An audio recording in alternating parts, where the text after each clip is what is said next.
Hey, the racer is back with another video. Please like, comment, and subscribe to my channel to help my channel grow. All right? Your support is greatly appreciated. All right, family, we're going to talk about the Fever front office. Let us get into it. Now, I thought that Kelly Krauskopf and Amber Cox had this thing figured out, right? They came into the organization, with those great credentials, right? Kelly Krauskopf from the Indiana Pacers. She helped build that team. She helped build the first Fever championship team along with Lynn Dunn. And now she's back, right? They got Amber Cox. She has an extensive executive, experience with sports teams. Extensive.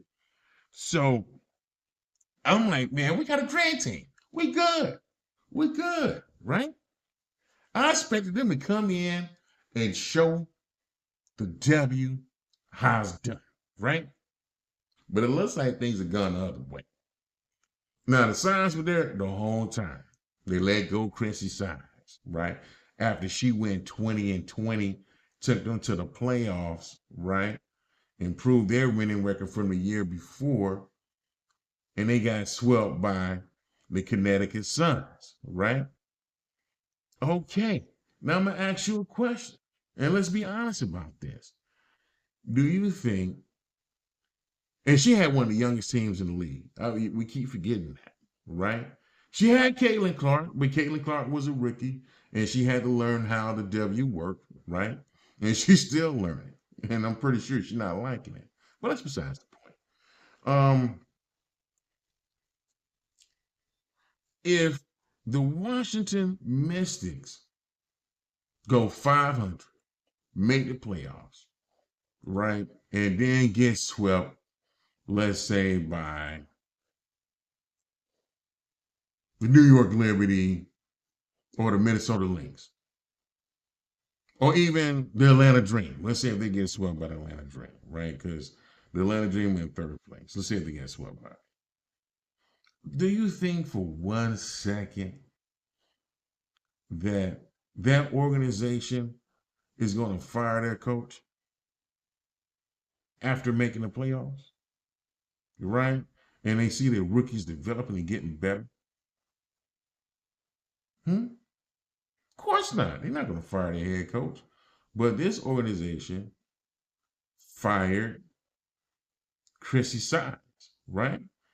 Even with everything Chrissy Sides had to deal with, right? She had to deal with all the attention. She had to deal with her own locker room fractures. You know what I mean? She had to deal with an enemy in the building in Alyssa Smith. She had to deal with that. You feel me? You know what I mean? So, she worked through all that. She did her, team building exercises. She brought in other coaches to help them figure out, how to maximize the talent on the team. They brought in another coach, right? And they were working, with Kelsey Mitchell and having conversations with her and this here and that there. And then the second half of the season, after after the Olympic break, All-Star break, man, the team took off. They were the most exciting team in the W. I mean, straight balling. Kelsey Mitchell in MVP conversation. Caitlin Clark got into the MVP conversation, right? Breaking all types of records. I mean, come on, man. Come on. So I think they went like 20-10, like the second half of the season. They balled out. They really did, right?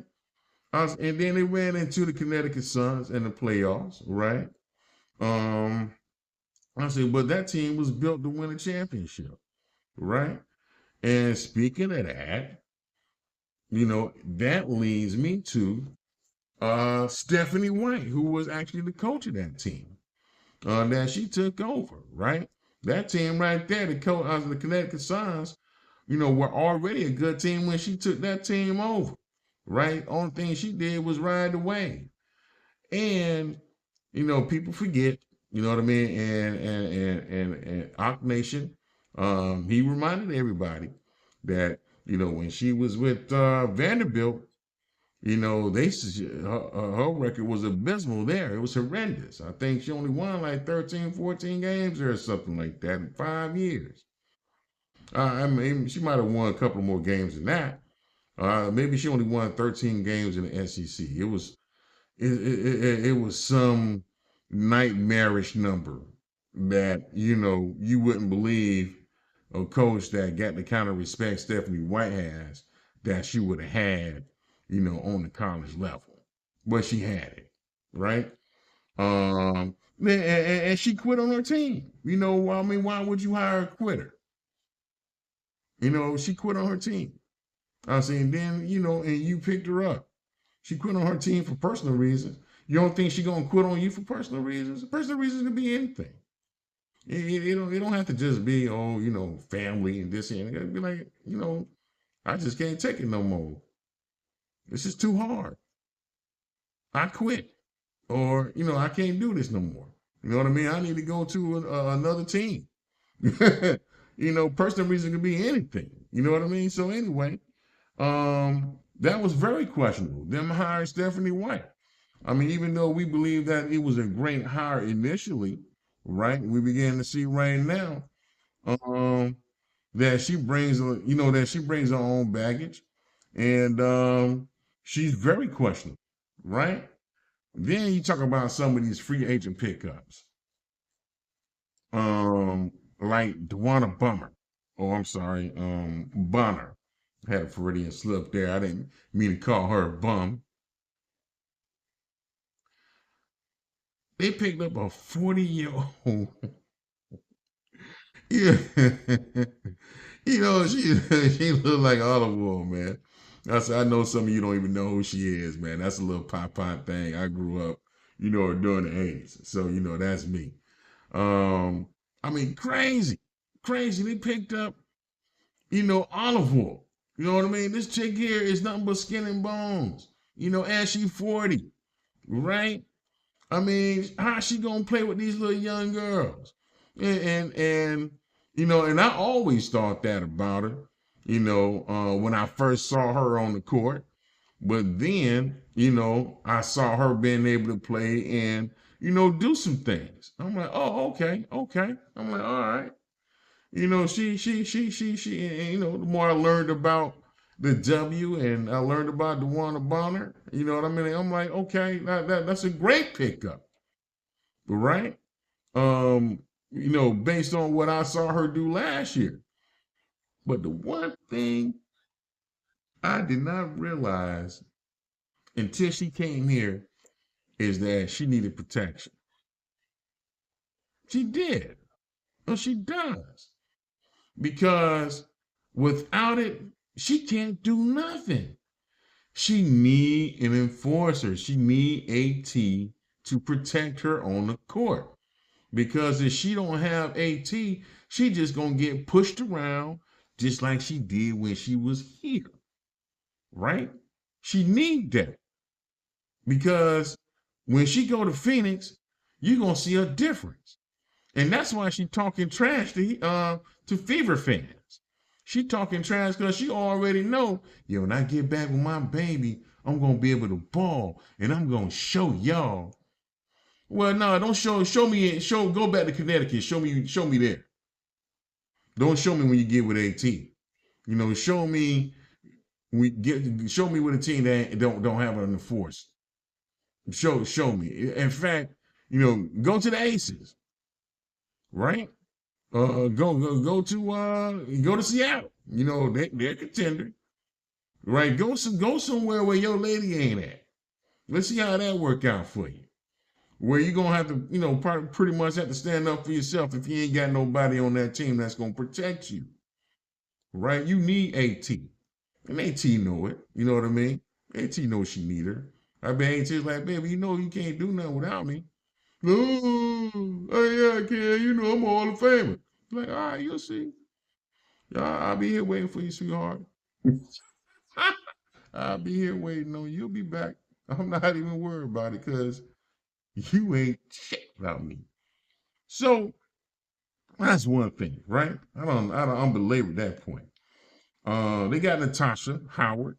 Um, Natasha Howard's a nice little player. She don't her season have been up and down, for whatever reason. She made some comments on a podcast with Sue Bird, about Caitlin Clark need a, you know, how can I say it? Get some of that pressure off her by getting her teammates, more involved in the game. That means basically passing on the ball, right? Which she does, right? I think it's more or less passing her the ball. So as you can see, they don't have the chemistry on the court yet, and it's frustrating her, Natasha, right? Um, and it was it was evident in some games because she was very disengaged, offensively and defensively. Hopefully, they can work things out and they can become a nice little duo. Besides her and Aaliyah, right? She can develop some chemistry with Natasha. Natasha is a pretty good player, right? So we'll see what happens with that. We'll see. Um, uh, the one move that really frustrated us, that was another sign. And this is a sign. Timmy, when they didn't protect her during the expansion draft, they let her go. Of course, we as a fan base were like, devastated. We couldn't believe they didn't protect her, right? And she ended up at the Valkyries, and she balling in Valhalla, helping them achieve a winning record, And the thing that really hurt about Timmy is that Timmy was the first person, on the team to really get along with Caitlin. You know what I mean? And to show any type of chemistry on the court with her, right? Um, so that hurt. You know what I mean? She was a leader here. She's a culture setter. A good culture setter. She's somebody that you want to have in the locker room. That has the ability to bring the team together because she's going to buy in and she's going to get other in. She's going to have a positive attitude. You want that in your locker room, and she's going to give everything she needs to give out on the court, diving for loose balls, diving into this, whatever she needed to do to help the team win. She's going to do that. Block a shot, hit a three. She's going to do that, right? Um, so that hurt. Getting Sophie Cunningham, that was a solid move, right? Brianna Turner, not so much. Michaela Timpson, I think there was other rookies that could have drafted that would have been better than her, right? But the book is still out on Michaela. She had a decent night the other night. We'll see what happened with her. See if they use her for the rest of the season and see if she can improve and get better, and show us all that, she's better than Brianna. Anyway, looking back at the whole thing, Chrissy Signs, Lynn Dunn. Lynn Dunn did a pretty good job, in the front office. She drafted, CC. She didn't have to draft her. She could have, drafted Camila Cardoza. She could have drafted, Raquel Jackson. She could have drafted, any other player, but she drafted CC. So, you know, um, you all can say that, it didn't take a genius to draft CC, but she could have went a different direction and she didn't. She got her. Same thing with AB and any other pick for that matter, right? The main players on this team, Aaliyah Boston, Lexi Hall, Damaris Dantas, and Cece, all that's when done. All of it, right? And they demoted her, right? They made her an advisor. And I don't think they taking any advice from her anyway. She just got a little office there collecting the check. But I think that, and I said this in the previous video, Stephanie White need to have a talk with her. She knows what they had to do in order to navigate these waters, having Caitlin Clark on the team, right? And I don't think she knows how to do that. Her locker room is fractured. Chrissy Sides had a fractured locker room. She could let her know what she need to do to get that locker room together, right? Let's do some team building exercises. You know what I mean? Figure this thing out. Whatever's happening on the team, is on her. You know what I mean? And her coaches. So they need to step up their game. You know what I mean? That's how I look at it. Maybe I'm just overreacting, but we'll see what happens. The season's still relatively young, right? Still relatively young. Um, I said what I said and I stand by it, right? If you like my content, please like, comment, and subscribe. Get down in the comment section and talk to me. One love.